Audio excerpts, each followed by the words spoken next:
Overnight, the IDF kicked off their ground invasion of southern Lebanon as they continue their ongoing war with Hezbollah. And today we're going to run through quite a bit of footage that was just released by the IDF showing their forces operating in southern Lebanon inside some of these Hezbollah tunnels. Now, in the coming days, we're going to go through more of an assessment and analysis of what this means, what to expect going forward.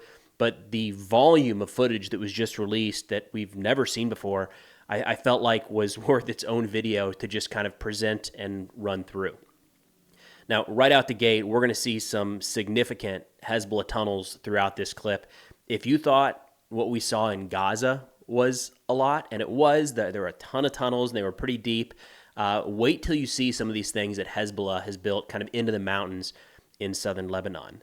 And the weaponry as well. This is just the initial piece showing a lot of these different mines, rifles, and we got a lot of anti-tank guided missiles that'll pop up here shortly as well. You can see the IDF operating not just above ground, but not just underground, but above ground as well. And we've got a couple animations that the IDF put together that, in this case, I think are helpful because it kind of shows the location of these target facilities and kind of where the tunnels run underneath.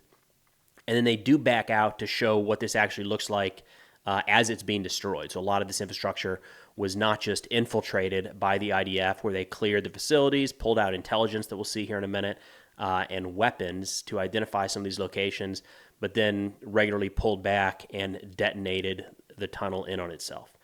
This one obviously looks a little more rudimentary, not nearly as well built as some of those others. But again, look at the depth of this tunnel network and what Israel is expecting to go up against. Sleeping quarters there for some of the soldiers. Earlier in the war, Hezbollah put out some announcements saying that some of these tunnels could facilitate a unit living there for 6 to 12 months at a time. Like they had enough supplies and equipment down there to maintain a significant force for quite a while. I think we've got 3 total of these videos showing kind of the breakdown with these operators moving into these tunnels under the homes or under what looked like civilian infrastructure in Lebanon. Now, the IDF did not say that these videos were recorded in the last 24 to 48 hours. In fact, in their announcement, they said that the IDF has conducted dozens of targeted operations in areas near the border in southern Lebanon in order to dismantle Hezbollah's terrorist capabilities and infrastructure that pose a threat to Israeli civilian communities in northern Israel. We haven't heard a lot about that. Just a couple days ago, there was an announcement in the Wall Street Journal, I believe, saying that Israeli Special Operations Forces have conducted multiple raids into southern Lebanon, into Hezbollah tunnels in southern Lebanon. We hadn't seen any evidence of that at all. Like Hezbollah wasn't talking about it. Occasionally, there were kind of rumors that there was some fighting at the border, but nothing at all like this. So again, everything we're seeing here, not recorded in the past 24 to 48 hours, but somehow hasn't come out publicly like at all. Now we're starting to see a little more robust, look at that, just tunneling through the rocks there. Oh, here we go. This was a longer clip that I cut down. I'll link the IDF Telegram channel where I came across all this footage, so you can watch all these if you want. But this specific clip ended up being like 5 minutes long of just explosion after explosion after explosion. I thought we can probably cut that down. You get the gist. IDF went in, cleared the facilities, came back out, and started detonating everything. Those look like charges that were placed on the inside, by the way, not necessarily airstrikes. Look at the quantity of munitions they're coming across here. This is, very, very different than what we saw coming out of Gaza. A lot of new munitions, right? Not nearly as much handmade stuff as we'd see in Gaza. And a lot of times when the IDF was getting into the tunnels in the Gaza Strip, you could see that Hamas had kind of evacuated the area, right? So there were remnants left behind, some older rifles, things like that, but pretty clear that they had moved a lot of their larger stockpiles away from there. That's not the case with what we're seeing here in southern Lebanon, where some of these are significant arms depots. I mean, look at that. Look at the amount of ATGMs just stacked up there, ready to go. And then these are like bunkers built into the side of a mountain. All right, it's going to take a lot to actually destroy that. This is what Hezbollah has been building up for years and years and years. It'll be interesting to see, and it'll be quite a while before we know this, but how much of this Hezbollah infrastructure in the south was Israel able to disrupt? We've seen a lot of airstrikes in recent weeks, really picked up in recent weeks, targeting a lot of these launch locations, storage facilities. But there's only so much you're going to be able to do against something. Look at the rocks surrounding that, how well fortified these positions are. There's only so much you can do against that from the air or from distance, which is probably one of the reasons that some of these sites were selected for troops on the ground, special operators, to move in and conduct the clearance. Based off of what we've seen in recent weeks, we go another tunnel, World War I looking entrance there in terms of like trench warfare.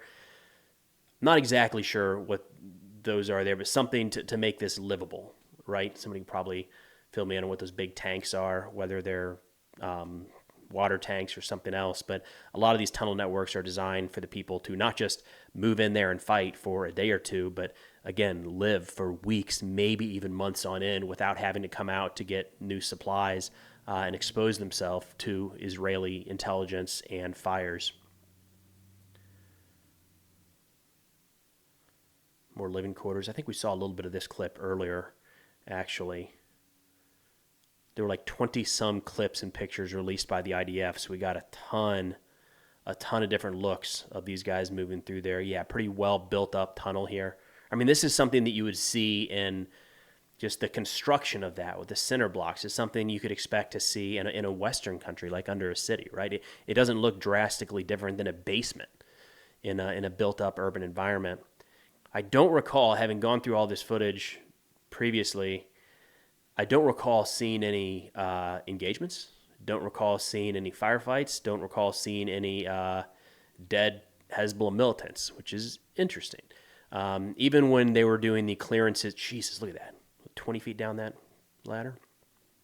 Even during some of the clearances in Gaza, we would pretty regularly see something blurred out on the ground that was obviously a body, a dead Hamas militant. And occasionally we'd get some footage showing firefights in those tunnels.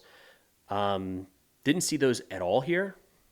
Unclear. Maybe some of these tunnels are staged for future use, right? They're kind of pre-planned fighting positions that Hezbollah would move into at a predetermined point. And if there was some sort of ground invasion coming and Israel in turn was able to move into those without them being occupied, maybe. My guess is that these would have been defended to some degree. And prior to this footage, they cleared some size of a Hezbollah element out of that location. Again, there was no footage showing where and how those guys were killed, anything like that. But a big piece here worth noting is the intelligence pulled out of these locations. This is something that clearly assisted Israel as they moved through Gaza, moving from one tunnel to the next. It wasn't just a matter of removing Hamas's ability to use that infrastructure to fight. Oh, there we go. The late Hassan Nasrallah. But also able to pull some of that intelligence, whatever it might be, right? Phone numbers, documents showing how much ammunition they have in certain locations, radio frequencies, whatever it might be, identification cards. All of that stuff can be valuable. There's really nothing that does not serve some sort of purpose when you have a sizable, looking at all these documents here, when you have a significant intelligence resource able to kind of sift through it and make meaning of a bunch of different things. So there is going to be a lot of valuable intelligence that Israel pulls from this find. God, so many explosives. ATGMS, breach charges.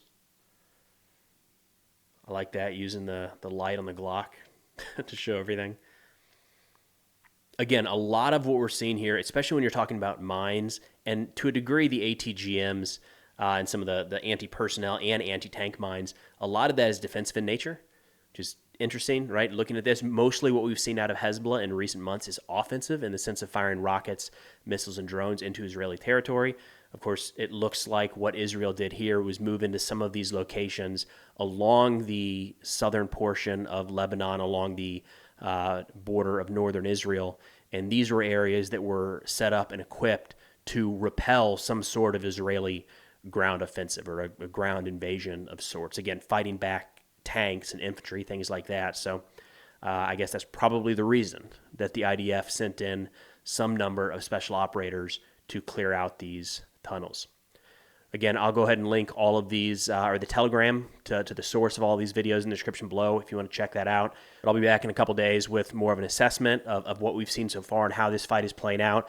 For the time being, I felt like, again, it was just worth sharing some of the raw footage right now being released by the IDF because, as mentioned previously, never before seen, right? We've not seen Israel operating in southern Lebanon. Felt like it was interesting. But thanks for watching, and I'll see y'all next time.